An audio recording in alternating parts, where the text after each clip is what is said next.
Nous lisons la parole de Dieu. Amen. Quand je n'étais qu'une masse informe. Quand j'étais qu'une masse informe, cela veut dire ici, je n'ai pas encore un corps. Tes yeux me voyaient. Tes yeux me voyaient. Et sur ton livre. Et sur ton livre. Tout était inscrit, même le jour que je vais passer sur la terre. C'était connu pour toi. Les jours qui m'étaient destinés. Les jours qui m'ont été destinés. Écoutez-moi, les jours qui t'est destiné sur la terre, Dieu connaît ça. Amen. Si tu vas faire 100 ans, Dieu les connaît.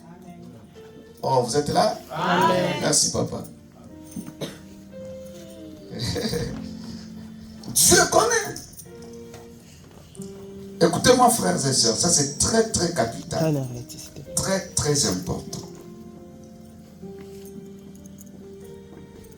Dieu connaissait, il te connaissait avant que tu aies un corps.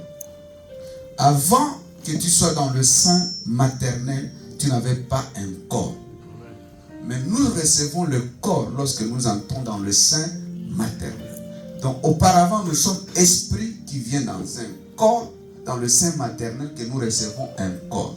Le corps humain vient d'où? Le corps humain vient de papa et maman. Dieu a créé l'homme, il a mis dans le papa et maman une machine, une unité de production du corps. Or, le corps est composé à 100% du sang.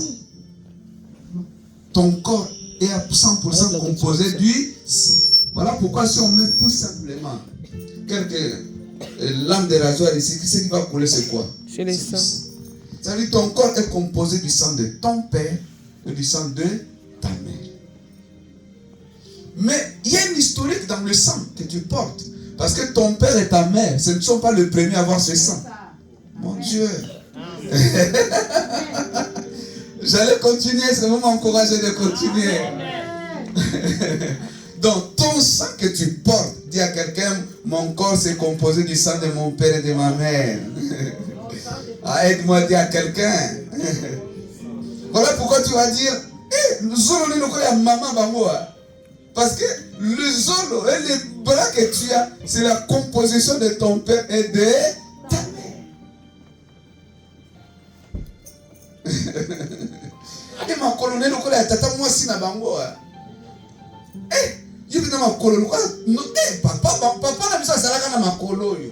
Pour dire que tu es l'assemblage de plusieurs sangs. Amen. Tu es le résultat de plusieurs sangs qui ont composé ton corps que tu as. L'esprit qui est Dieu envoie n'a pas de problème. Mais ce qui a un problème, c'est ton corps. Le sang de ton corps que tu portes. L'esprit vient avec toutes les bénédictions célestes. Mais pour que ça puisse se manifester, le corps a devant qu'il y a le sang qui l'empêche de se manifester. Et suivez-moi. Si ton père était un alcoolique, on va voir dans ton sang, moi, grain d'alcool est aux amakate. Voilà pourquoi qu'on va faire l'ADN. On va retrouver ton père.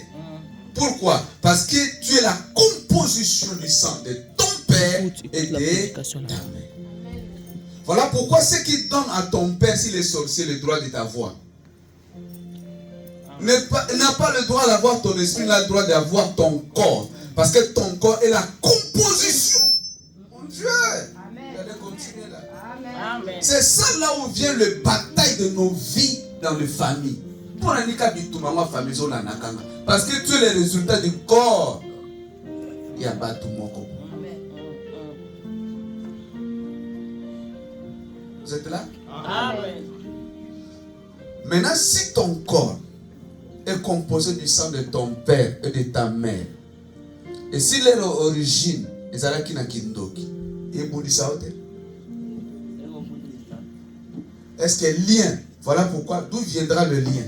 Parce que tu portes le sang. Le sang que tu portes, c'est l'ensemble de sang. Il y a tatana, il y a maman, il y a coco.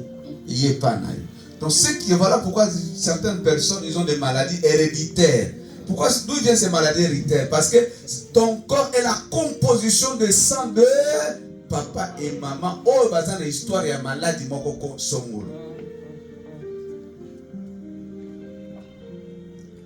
Je ne sais pas si vous m'avez compris. Amen. Voilà pourquoi la plupart, si vous négligez de prier comme il faut, vous allez continuer à vivre les mêmes sortes de vos familles au Bazaïkinéen. Pourquoi? Parce que vous êtes les résultats de sang, d'une histoire, d'une famille lourde. Donc, nous autres, ils ont une histoire. Il y a une histoire, ça vient quelque part, ça vient d'une famille. Ne joue pas avec ça. Ce qui donne à des fois, si c'est mes enfants, j'ai le droit de les manger. Les sorciers disent c'est mes enfants. Mais pourquoi tu as tué tes enfants? C'est mes enfants, il les a ensorcelés. Pourquoi? Parce qu'il a un droit du corps sur eux, droit du sang, qui lui donne l'autorisation de le faire ce qu'il veut. Parce qu'il sait que vous êtes la composition de mon sang. Je peux continuer? Amen.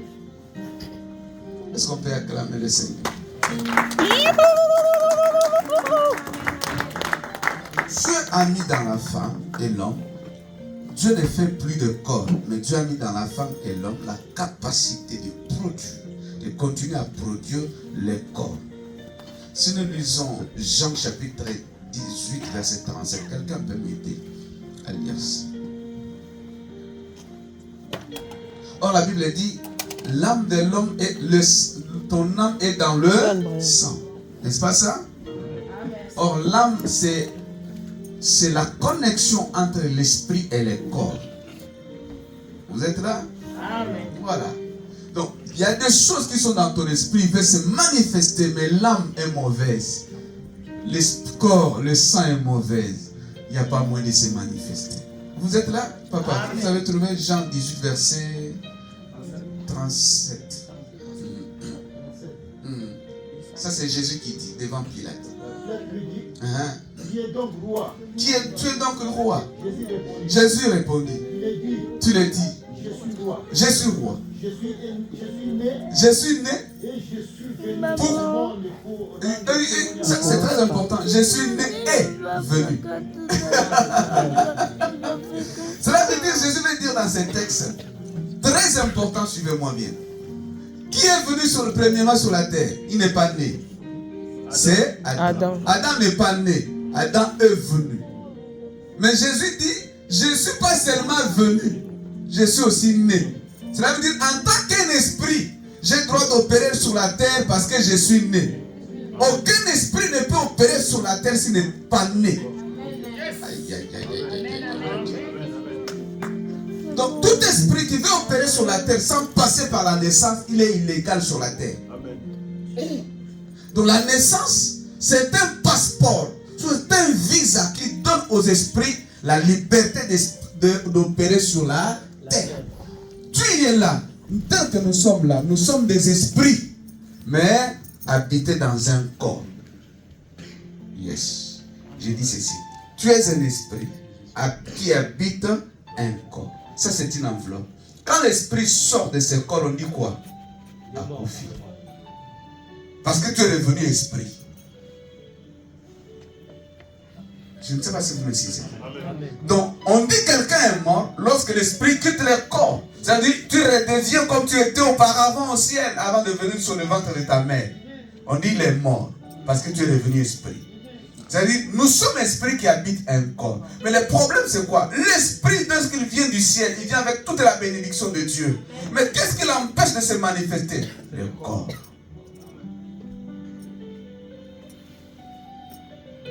Si l'état de ton corps, or le corps est composé de quoi? Du sang. Donc si le sang auquel qui appartient à toi une mauvaise origine, donc il y a trop de mal, ce qui est en toi, c'est difficile de se manifester. Voilà pourquoi il y a trop de luttes, trop de batailles, rien à manifester. Écoutez frères et sœurs, la vie sur la terre, c'est une vie de bataille. La vie n'est pas un champ ce n'est pas un terrain de football, un lieu de jeu. Mais la vie sur la terre, c'est un champ de bataille. Ne joue pas avec la vie. La plupart des gens croient que la vie, c'est un jeu. La vie, c'est un champ de bataille. Or, dans un champ de bataille, moindre distraction, tu pars. Oh, yeah, yeah. Dans le champ de bataille, aux enfants, il n'y a pas d'aventure. Où tu sors vivant, ou tu sors mort.